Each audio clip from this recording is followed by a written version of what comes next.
This is a Film Stories original podcast.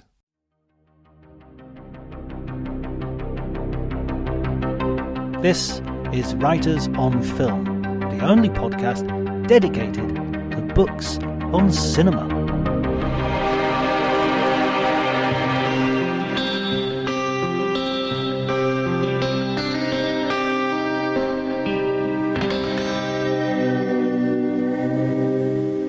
Hello everybody and welcome to Writers on Film. My name is John Bleasdale. I am a writer and film critic, and today I am delighted to be joined by Rob Spera. He has written a book which I read through twice. It's a beautiful looking book as well. It's called The Film TV Director's Field Manual, and it is a sort of, well, it's exactly what it says it is. It's a manual, a how-to manual that is full of practical maxims and advice on how to approach everything from a filmmaking perspective. Rob, in your introduction, you mentioned that this book came out of one of your students sort of putting together some of your quotes as a teacher. Yeah. Portland Tagabi was a student in my classes at the American Film Institute about, maybe 8 years ago. And at the end of the 2-year program, she kind of orchestrated this collection of quotes of mine from the students that they thought had the most value to them. And she's also an illustrator, so she provided some great illustrations, very fun, funny, and also it was the first time I saw how I might be able to craft all of my basic concepts into these simple, highly distilled maxims that went beyond just the quote itself, but actually filled in all the details so a student could actually assimilate them quickly. One of the challenges I felt with most filmmaking textbooks, I own them all. I have great respect for those writers and those filmmakers, but I could never really, I found myself getting through a chapter and a half before I would just abandon the book. And not because they were wrong or they were not well written, but they were just so detailed and so dense that I found I couldn't bring it didn't find its way into my work on a regular basis. So I set out to write something that was basically the next extension of the quotes that Portland put together that allowed me to kind of distill these concepts to their essence. So they're immediately accessible. They're very small, right, up front in the practicality, but they have mighty ramifications down the road as we continue to apply them to our work. And so the book is there to, all of these maxims in some form or another were in my binder on set all the time. So I would start my day as they were lighting. I would just refresh myself as to what the job is, right? What the task is, right? Where my focus should be, because there are too many places to be distracted and you're on a movie set. You can lose track of the real purpose. So I would always refresh myself every morning with them. And so essentially they're the next extension of that. So you keep it on set. It's designed so the cover is sturdy. The book can fit in your back pocket. It's there to refer to on a daily basis when you're on set and through the course of a day or pre-production and even post. So it's meant to make the work accessible and practical, so you can have really kind of long-lasting, deeper meaning results with your work. I know we have a lot of filmmakers or aspiring filmmakers among our listenership, and so I really do recommend this. As you say, it's perfectly pocket-sized to have in your back pocket at all times, or having with your stuff so that you can take it on set with you.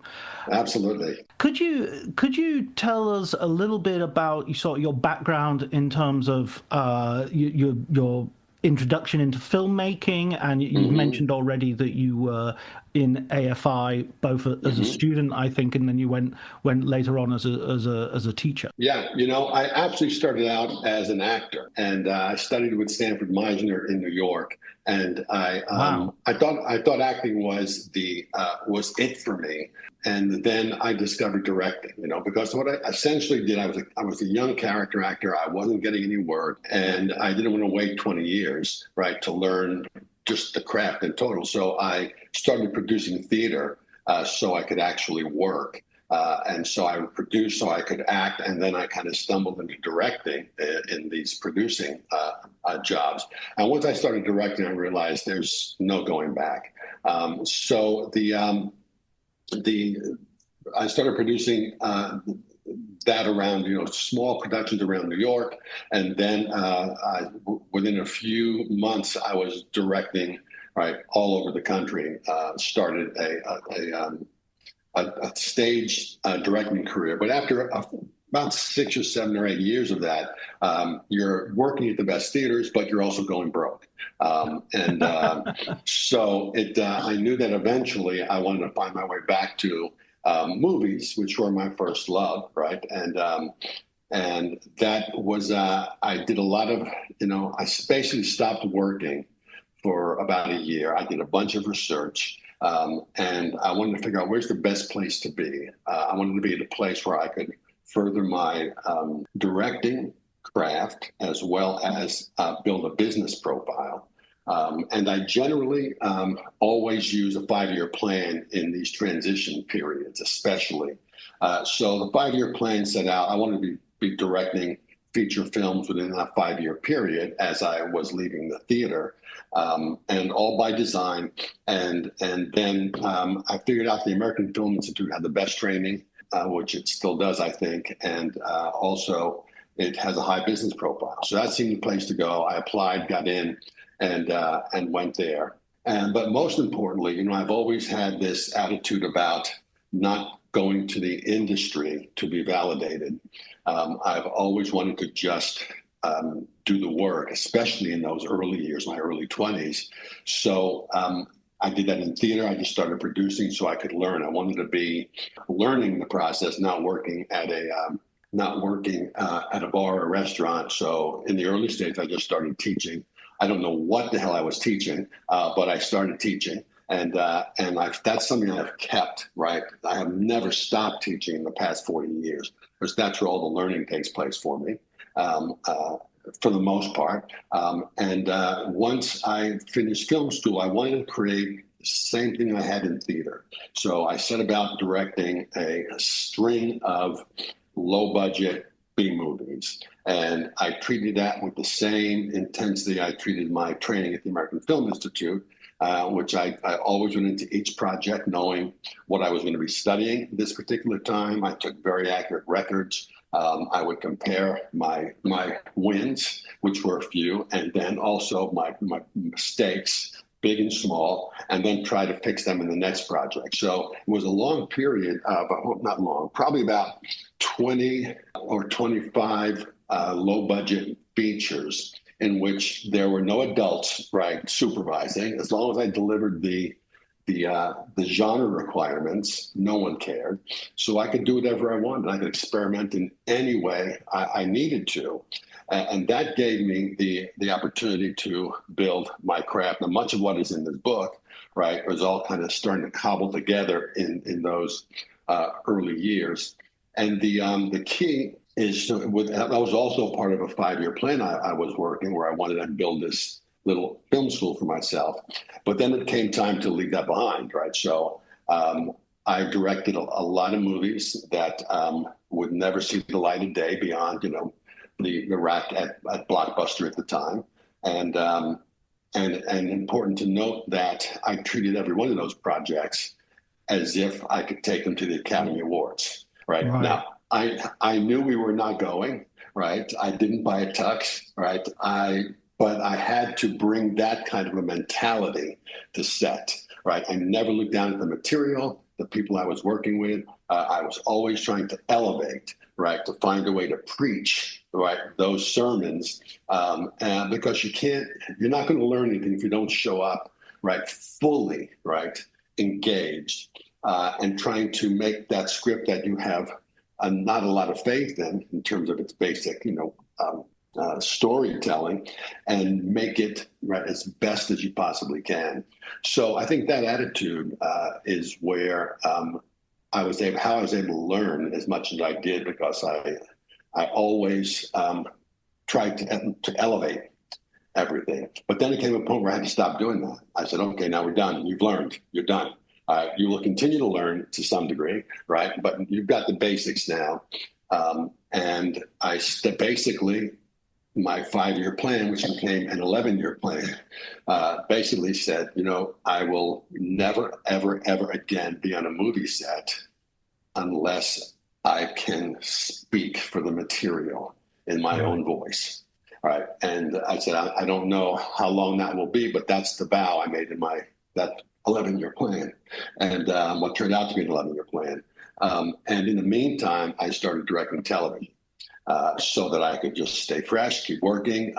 My family liked to eat. And there I also found a lot of ways to learn. Right. I love the speed of television and finding ways to engage the actors and finding ways to reinvent sets that you're inheriting was always a lot of fun. But I guess then finally I found in that search, right, I found a script I wanted to invest in time-wise. And that was a movie called The Sweet Life. And that's that was my first, book foray back into feature films. And we're going through another big shift right now. And I think being really cognizant of these changes. So I'm really taking a break from narrative scripted, and I moved into documentary work because I think in many ways it's also, I don't read fiction, I read nonfiction, right? So for me, it's a really kind of a natural transition. And I think just until we figure out where the hell everything is going, I want to keep working, and documentary is new and different. And that's where I'm headed right now. But I think the running theme for me has always been do the work and the career and the money will follow. Never focusing on just, I want to be famous or I want to be rich, I want to be well-liked. Just do the work. The work is what saves us. There are lots of down periods in our career, right? As you know, and how do you navigate those periods, right? So I wanted to find ways so I always committed to the work, and that is what's given me my education. That's what has always saved me. That's what really keeps me fresh. And the most important thing to me over 40 years of working in the industry now, I am more passionate and excited by my work than I was way back when at 22, because I've kept a really close eye on my pilot light as an artist, and I protect it, and also I know that I have to work, so I work. I don't look down my nose at anything. In our business, I think becoming an artist in film, especially, is a lifetime goal, and I don't want to I don't want to get lost in myself or my vanity or ego. I want to be learning and growing and getting better. So that's pretty much the approach. Long answer to a very short question, but I apologize. I've got a few questions. Sure. So we're going to skip back a little bit, but I do want to emphasize that's exactly what I took from the book, that there are these very practical points, but there's also this coherent, consistent sort of philosophy or ethos that runs all the way through all the maxims. They all sort of coalesce into this sort of war against cynicism, this enthusiasm for the art form, this sincerity in doing it. So a few questions that I want to skip back and get some sort of specific answers to. One was when you're talking about low budget films, how low are you talking about? What's the situation in terms of, how big is your crew? So the very first one I shot when I was still at school at AFI. And it was a film called Witchcraft. We made it for $85,000, and it has spawned, I think, 15 sequels. So 16 films in the franchise and 15 sequels, all done for less. So that's why I stepped out of that chain. It seemed to be going in the wrong direction fast. But yeah, so that was the first one. And those things at the time were that one was shot in 14 days. But that was one of the longer shoots that I've had. Then I did a string of low budget, thrillers, erotic thrillers, action pieces that were all in the range of about 200 to 250,000. And those schedules were between 10 and 12 days long. So I'm not far from what a TV schedule might be, but you're doing it with a very small crew of probably about 30 people. So you can move pretty quickly, but you're many people wearing many hats, Right. all trying to get the job done. And what I always made sure that right from the start on all of those films, the props person would come to you and say, I see what you want about this, but we don't have enough money. And my answer to that is, do not talk to me about money. Do not talk to me about time, right? Because time and money always win, right? Yeah, okay. But come to me with an idea, solve it for me. And together we'll find our way to a better solution. Maybe not the best solution, but throughout that low budget period, I would refuse to discuss time and money. It was just an easy way out. And in fact, with movies, you're always doing your best work when you get narrow, right? The more you narrow the point of view, the more you narrow what you see, is you're able to actually begin to focus on what's most important, which is the human beings, right, on the screen.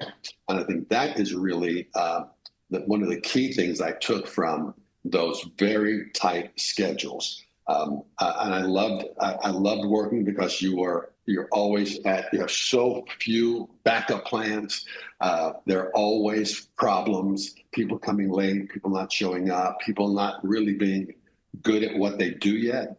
And so as a director, you're being tested on your feet. And my prayer every day to set, I never told anyone this, but my prayer was that I hope we have a problem today. I really hope something goes wrong so that we can fix it, right? So we can be under the gun. And generally, when we're fixing, it's getting better. So I always like to think that, when there's a problem on set, it's not meant to be what we intended. There's some other better solution out there, and we're going to find it now. So having that kind of a positive attitude working through those periods is really critical. It must be also a liberating feeling, sort of working with that sort of budget and knowing, okay, we're not going to the Oscars. I can try things out. I can try to do the best version of this possible. It gives you a certain space to fail as well. Yeah, it gives you a great, because expectations are low. And what it's able to teach you is a disposition on set. So I'm able to carry that same feeling of freedom to all professional settings, right? So when I show up on a movie that I really care about, I'm as freewheeling as I was on those, right? Because it became a habit, right? It became a part of the process. So yeah, great freedom, really liberating. And what you discover is that you're going to do your best work when you're that open-minded about everything, when you're not allowing fear to invade the process, because fear is going to lead us down some very dark paths in terms of the work. So it's exactly what you're saying. It's so much fun to work like that, and why not do it all the time? So I think one of the maxims in the book, we talk about listening to your movie. And that's really what I learned from all that low budget work. It's the movie's talking to you, right? You can do all the prep work you want. You can work on it for months. You can have your shot list and all your blocking. I always have 3 to 5 versions of a scene. So it's not about showing up and making it up. It's about being highly prepared and then improvising. Then you look at what the world is treating you to. Then you look at what the weather is giving you. Then you look at the personalities of your actors on the day. Then you look at the scene, and you're looking at all that in its immediacy. And you're trying to capture stuff that's fresh and immediate, and you don't want to necessarily bring all those tired plans you've kind of drilled yourself through over the course of the past several months. That's, for me, is the starting point. And now real life is entered, and we're trying to capture that, right, with a camera. So getting away from anything that feels really staged or dry is always, for me, the goal. How you bring that freshness to the table, because the camera is like a microscope, and the camera sees it all, and you want to capture that immediacy. Yeah, and there must be a temptation as well, and this is another maxim that you have in the book, when the time is short and money is tight, to skimp on safety measures. And you make the point very clearly that not a drop of blood should be shed making a film. Yes. And you bring up the recent examples specifically of Rust, which everybody knows about, where the cinematographer was killed. And that must be a temptation at that, that let's get the show must go on. We must go to every extreme to pick up a shot. Both of the references in my book, the deaths and onset deaths on my book were touched me, closely. One, Helena went to the AFI, and Sarah was on my sets in a TV series called Army Wives, and but even beyond that, it's movie sets are dangerous. It's not a joke. And I think it's up to the director to set a really high standard right up front. Right, like I say in the book, no film is worth a single drop of blood. And we've got to, we have these safety protocols in movies. And before a stunt or on the day of a stunt, everybody comes together and we say, hey, this is a safety protocol and blah, blah, blah. We want to be safe. Here's how we're going to be safe. Everybody watch out for this, watch out for that. But that those always feel to me like a just obligation. And I don't know that they're shifting our focus enough in the way that we need to. So it's for the director to set that standard. And I think sometimes we can unwittingly urge people into situations that are not safe. Even just saying how important a particular shot is for me to get. So the pressure that might place on my location manager, on my DP, to push the boundaries to get that for me. I think we've got to make it really clear as directors that we are not going to get shots that are either illegal, unsafe, unplanned, to the point that they need to be planned.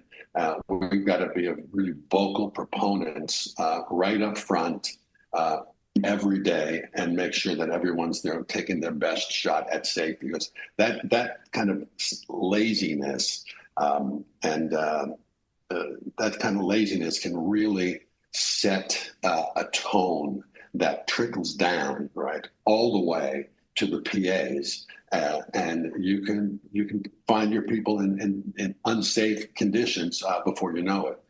So being a vocal proponent, I think, is really important for all directors. You're at the top of the food chain, on set anyway, and you need to make it clear to everyone how important safety is to you. Everyone gets to go home tonight.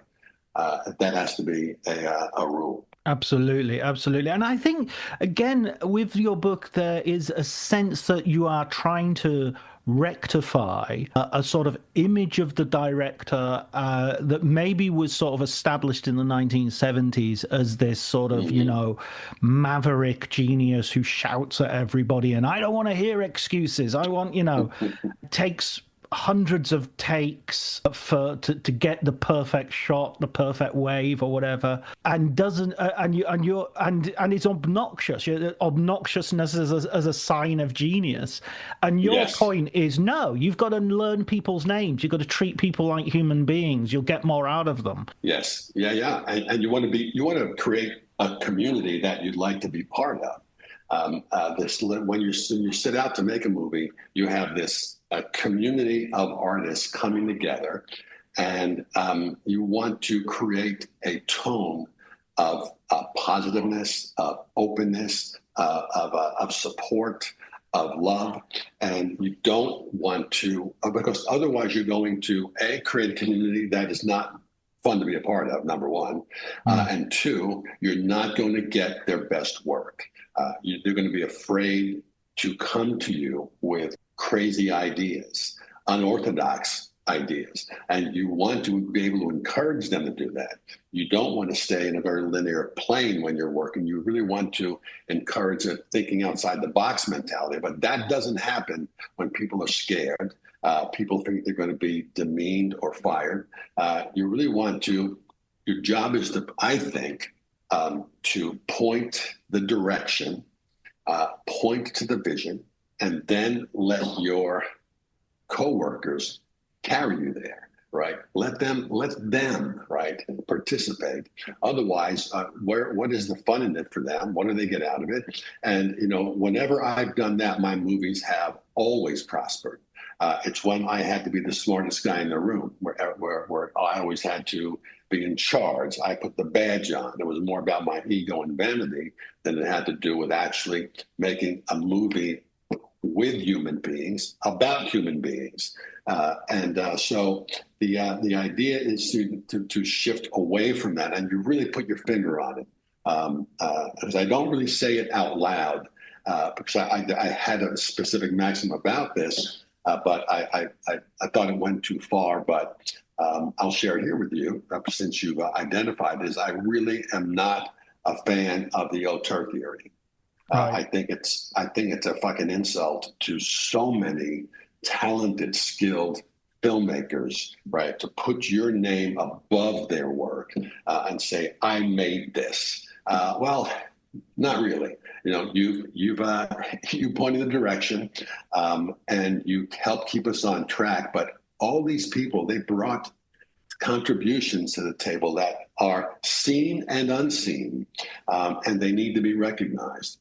So the auteur theory, I think, is something that, there are probably 2 or 3 filmmakers at any given time that deserve that title. And great. But it's a big industry. There are a lot of us working, and I don't know if we get the best work from people when we're simply shutting them out, especially on something that's so collaborative. If you look at, a painter picking up a brush and with some paint and a canvas, okay, you're the author of that. Got it. If you are a musician and you write, a composer, you write that, okay, that's yours. Got it.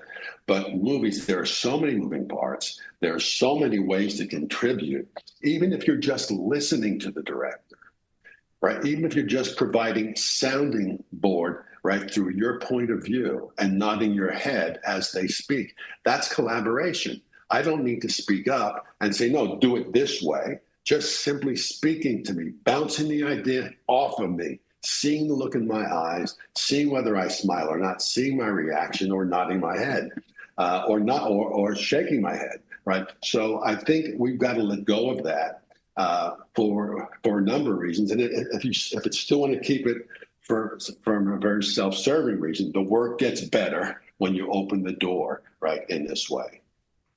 I think it reminds me of an interview Orson Welles once did, where he talked about certain directors having great reputations that were unearned because being a director, they could sit back and let everybody else do the work, and as long as they didn't interfere, the films were fine. They didn't. So they could. Everybody would go, "What a great director!" They actually no. The best decision they made was not to interfere in other people's work. That's right.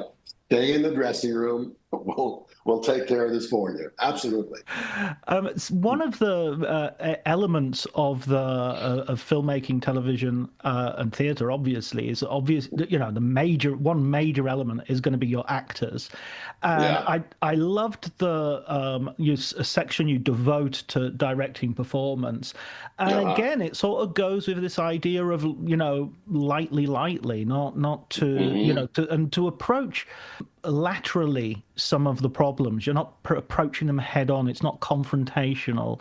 It's about. There was a lovely example of you wanted a little bit more emotion out of an actress, and instead of asking her or directing her, overtly in front of the crew, you just gave her a tissue to put up her sleeve in case she needed it, and that informed her of what she needed to convey. Right. Yeah. Thanks for seeing that.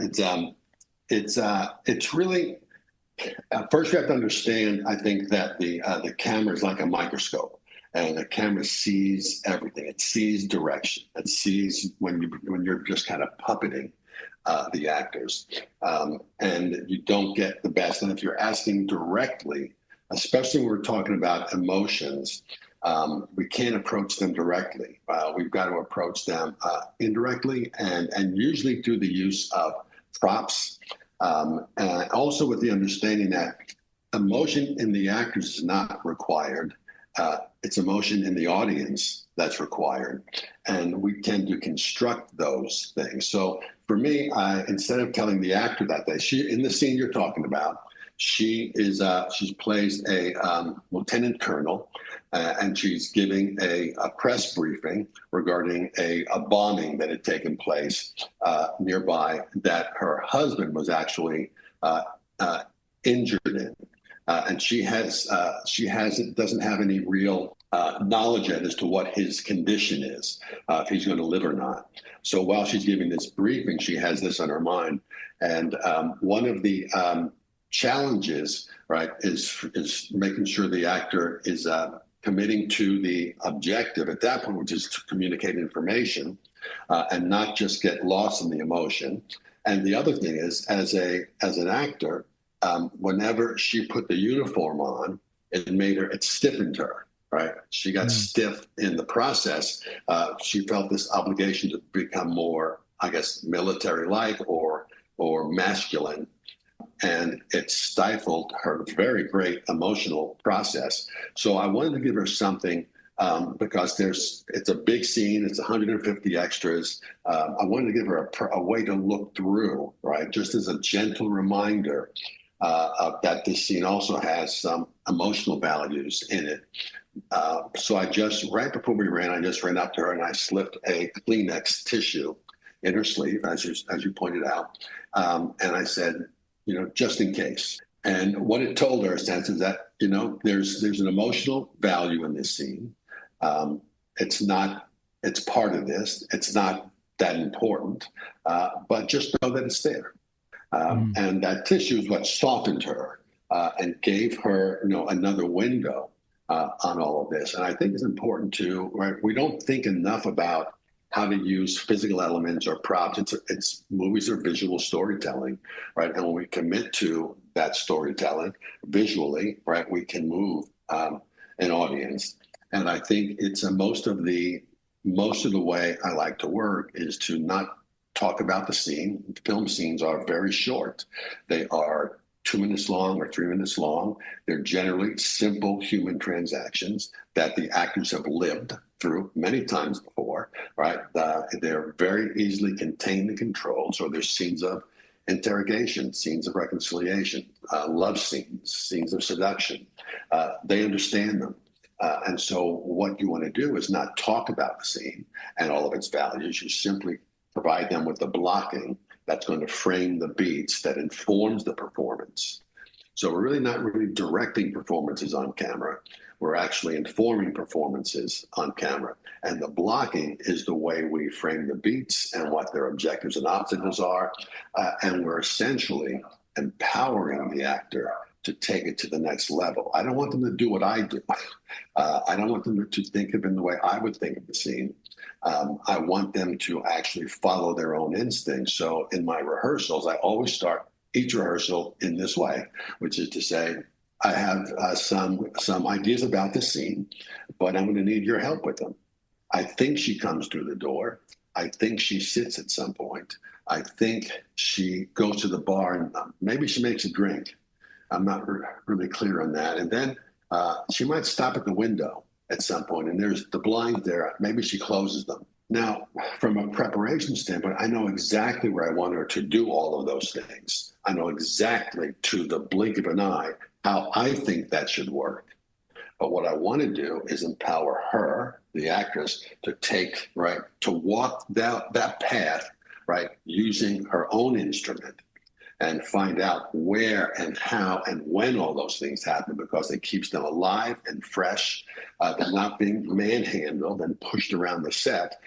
They're finding it themselves, and the audience and the camera being treated to an immediacy in the thought process, an immediacy in what she's feeling. And that's how you get them to do their best work. If you're looking for those magical performances, you really want to prepare within an inch of your life and then allow what looks like an improvisation. But in fact, they're on a very specific path, a very tight path that I've laid out for them that I know works from my point of view. And now I want them to find their way to it. And then they come to full emotional life in that way.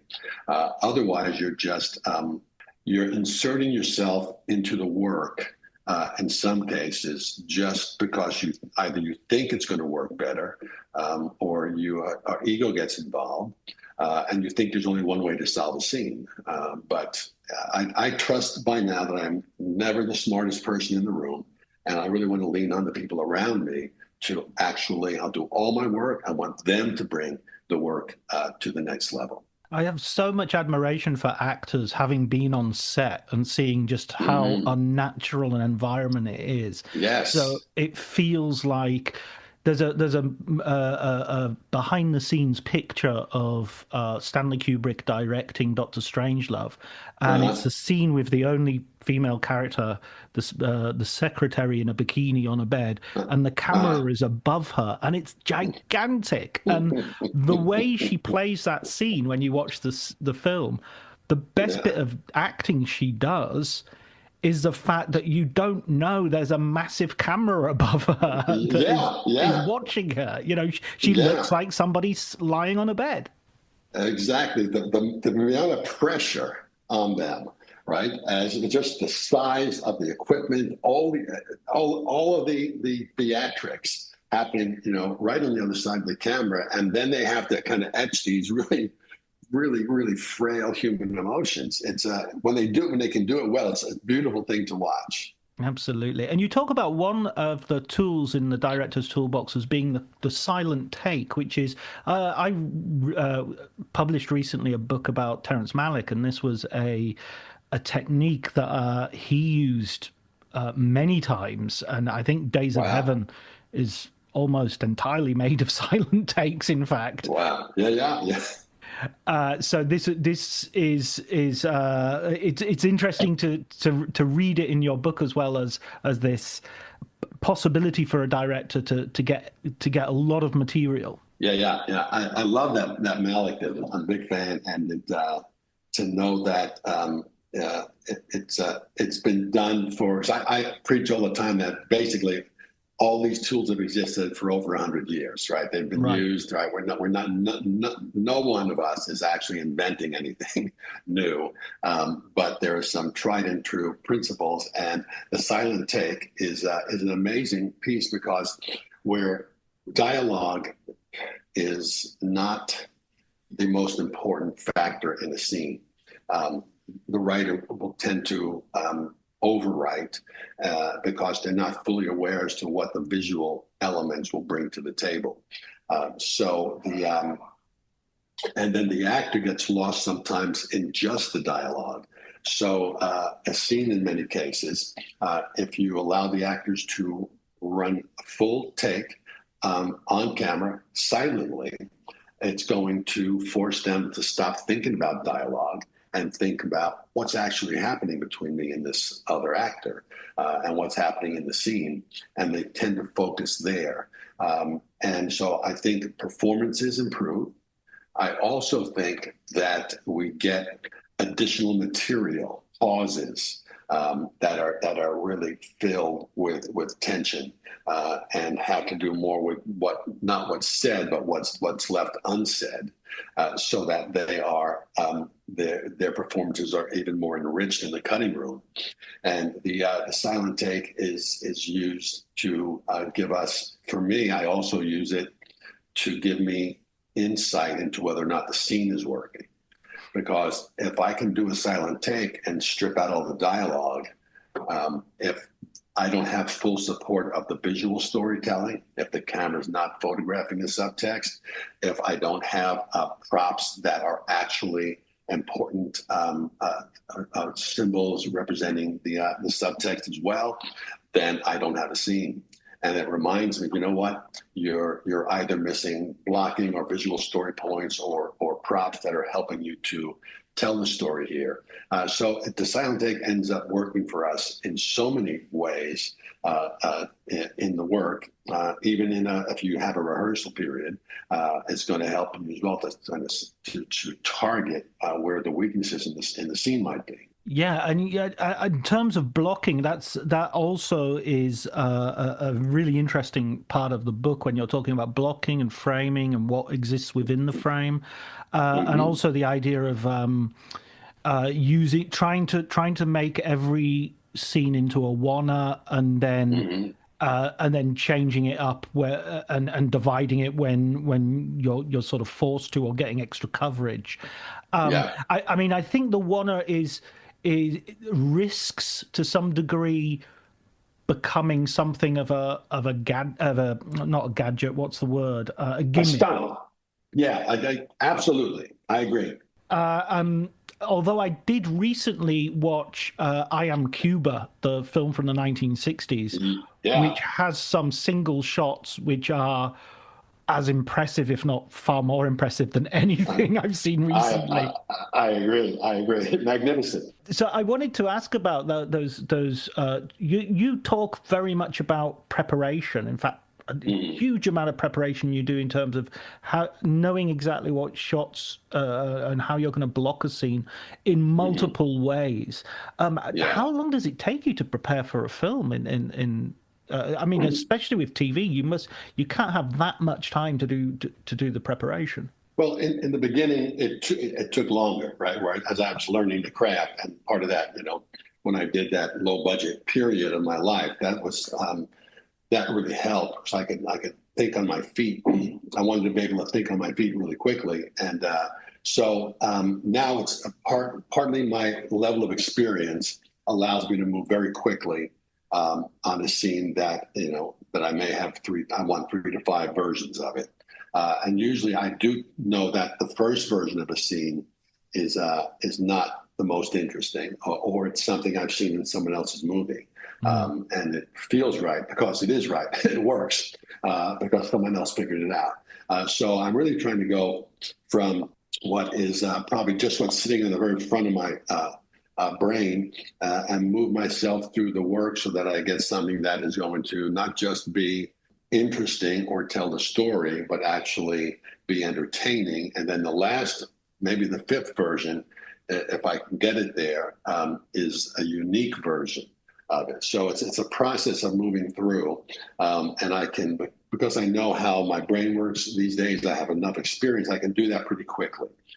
Even on a television set where you've got on a standard show, you've got 7 days of prep and 8 days of shooting, and so I can do that pretty quickly. But that's only because of experience and shooting a lot.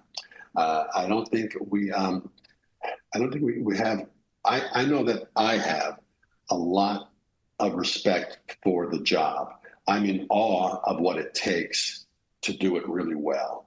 And I still, if I'm anything right now, and always have been as a student of the process, I don't feel like I've got where I want to be in terms of my control over the elements. I'm hoping I never do.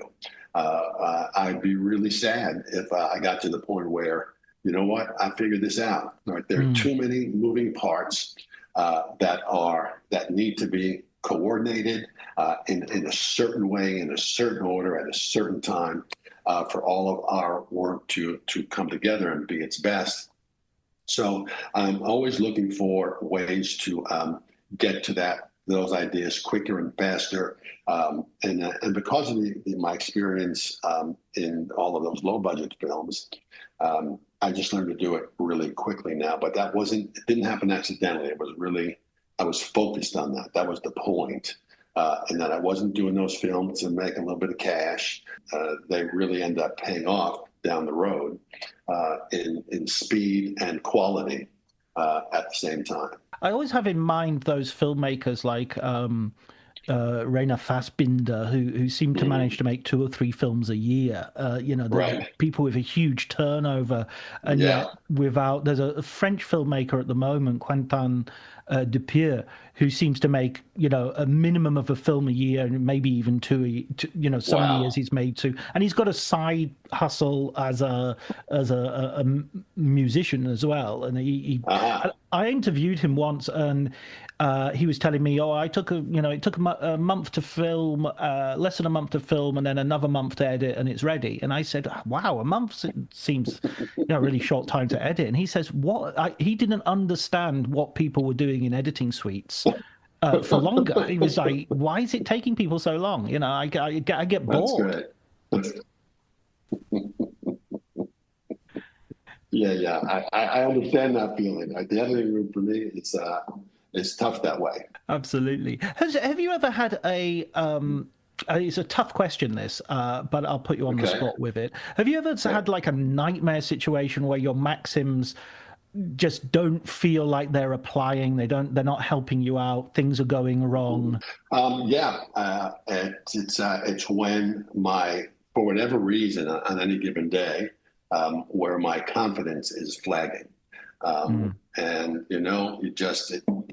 we're human, and some days you get there and you're just not, you find yourself not up to the task, or the pressures somehow, either you whipped up the pressure and the stress for your own purposes, or someone else has put a lot of pressure on you, and in terms of how this needs to be shot and the importance of it and how long we have to shoot and all those things, all the standard pressures. And if you combine that with, for me, a flagging confidence, which happens all the time, despite, I've done a lot of shooting in my time. I've done a lot of plays. I've been the director. I've walked in those shoes many, many, many, many times over the past 40 years, but I can still show up and be a human being and get scared. And what I learned to do is to simply try to get a really quick reset. If I'm shooting outdoors, I'll try to find something that reminds me that, this is really not all that important. So the first time it happened to me, I looked over to a tree and I saw this bird, looked like a cardinal sitting in this tree. And the bird was completely oblivious of all of this stress that I was under. And I thought, that bird doesn't have a clue. And because there really is nothing at stake here, right? After all of this is manufactured, it's all fictional. And the bird reminded me that, take a breath. It's not all that important. Just do your best work. And I started doing that more and more, where I just had to get a reset, a recheck for what is real here, what's really stressful, right? What is really dangerous? What is really, do you really stand to lose something? And what isn't? And I do that inside too, right? Just looking at simple moments between people on set, right? Two people can be talking at a distance, and just the way the light catches down, something that says, okay, just take a breath. None of this is really that important, and you're going to get through it. And that helps me to reset. It helps me to put the focus on the humanity that's taking place, and the simplicity of what we're doing, and the sheer privilege it is to be pointing a camera at two people, right, creating a fictional scene and making a living at it. That is a thing of great beauty to have that opportunity, and just settling down and stripping away ego and expectations and vanity. That's where all of that stress really comes from. And it gives me a chance to just reset and move on. But those can be crippling moments where you start to doubt yourself, especially around 150 people. You know, you're on the spot. Absolutely, and everybody's looking at you as the director, And I mean, Yeah. I think it's really interesting. On the cover of your book, you have like a compass, and that feels like, you know, something you take out of your pocket when you're lost, and That's correct. point in the right direction. It'll give you, at least you'll know where north is. That's right. Exactly. That's exactly it. I was intrigued when you said you were moving towards documentary, and you sort of gave a part of your motivation. You said, until we find out what's settled, you know, until things settle and we find out what's going on. What did you mean by that? Well, I think we're at a point where no one is really quite sure where where the industry is headed. Right. Partly because all the new business models and streaming, and partly because of AI, and everyone seems to be spinning out of control, making decisions not based on quality or content, but making decisions based on what they think they should do. So for me, the moving into documentary is more about you're not selling a piece of fiction. You're selling something that is more concrete. In many cases, it's intellectual property, and people are more willing to take risks like that because it's something that they can kind of hold in their hands. If you're trying to invent or create something new, we're going through such an uncertain period that investors are not likely to take the leap with you. So this is, again, just kind of sitting back and looking at the 5-year plan, seeing that I've got to go through another transition, because I don't think any of us we're not guaranteed an entire lifetime in movies. A handful of people are. The rest of us have to engineer it.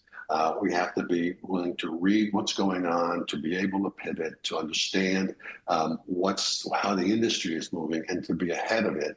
So I'm not scared of all the fear of AI and what's that going to do to our industry and to our creators. It's like, no, this has been happening since the invention of sound, and probably before that. So our job now is we have a purpose. Our purpose is to tell stories to help our fellow human beings.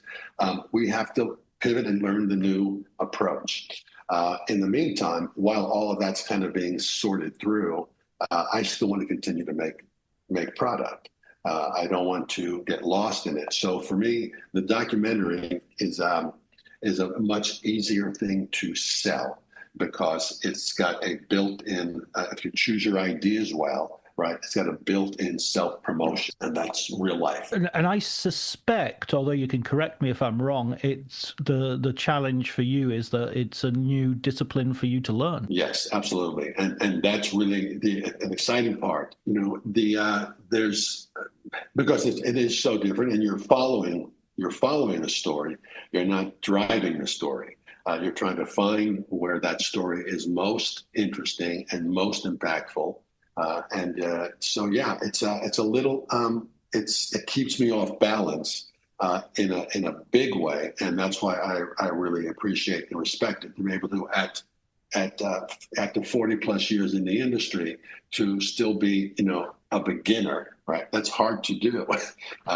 It's hard to find those opportunities, and this is that for me. Excellent. I can't wait to see what you come up with, what your next work is. Well, thank you. Finally, I'd like to ask you for a recommended book, a book which, or more than one, a book which our listeners might be interested in terms of film, cinema, and related topics. Sure. I think the one that I've just picked up again recently, that, you know, I read probably maybe 10 or 15 years ago, I can't remember which, was the dark, because I don't read much fiction. I'm a nonfiction person. The Doris Kearns Goodwin's book, Team of Rivals. And, I'm reading it for a couple of reasons. It really kind of reinforms me about, Lincoln's approach to leadership and how he forged a team of enemies, of rivals that were able to, in that interaction, that recipe of minds, of sensibilities that he got to kind of orchestrate, created one of the best governments and functioning governments in a time of time of war. And that is, I think that's important for me to read, not only as a filmmaker, but looking at the situation we have here in the U.S. today, is to see and respect the kind of leadership that we're capable of, not just in movies, but in our world politics, is really refreshing, and it puts me at ease to know that that's possible. And also, I like to steal those basic principles of leadership. Right, it's not putting a bunch of yes men around you. It's something quite different. The other book, kind of similar. Well, it's just that it's nonfiction, is David McCullough's book, The Great Bridge, which kind of chronicles the building of the Brooklyn Bridge. And it's fascinating, and it's emotional, surprisingly emotional. The thought process, the creative process that went into building it, all of the pains and tragedies that were associated with it for the designers of the bridge, that family. So it combines, while being nonfiction, it combines the essence of creativity, what it takes to bring something together, the nature of that type of leadership, and process. So in many ways, it speaks to me as an artist. Because of the process. Oh, that's wonderful. It's really interesting as well that you're looking outside of film, outside of cinema, but it's always bringing back lessons as well that can inform your work. Yeah. It's there's so many great lessons. I also do that with I sculpt a little, and I do woodworking a little, because I think it's all. The process for me is all the thought process really fascinates me, and how we move through the creation of something that did not exist before we started work on it, and how along the way we're able to shift our ideas and adjust based on new challenges, new information, and working in wood and clay. I really have, it's all in front of you, right? It's not random thoughts. It's you can see the progress, and you can make assessments, and you can steal those ideas when I do my work as a filmmaker. Same process, a different medium, but all the same job. Yeah, it's a sort of cross-fertilization between different things. I do think that anyone who's trying for a career in any sort of artistic endeavor does well to have other apparently unrelated interests, which will always, play sport or something, do something which will feed in and inform your art. Because if you're a true artist, everything will inform your art anyway. That's correct. That's a great way to put it. Yeah. Very well said. Thank you so much, Rob. Let me just finally recommend to everyone Film TV Director's Field Manual, 70 Maxims to Change Your Filmmaking by Rob Spera. I'll put a link so you can get yourself a copy of that. I would highly recommend it. I know, as I said before, there are some people who are making their own films who are listening to this. And I don't think there's anybody who who is doing that, who wouldn't benefit from reading this book. And also, as personally, as someone who isn't making a film, maybe something in the pipeline, but I can't talk about that. But anyway, as someone who isn't making his own film or directing a film, I still found it really fascinating just to get that perspective of the director. And that I think it's really important for people who write about film and critics to also know about production, because otherwise you make some bafflingly stupid ideas. See earlier discussion of auteur theory. Thank you, John. It's a delight spending time with you. I really appreciate it.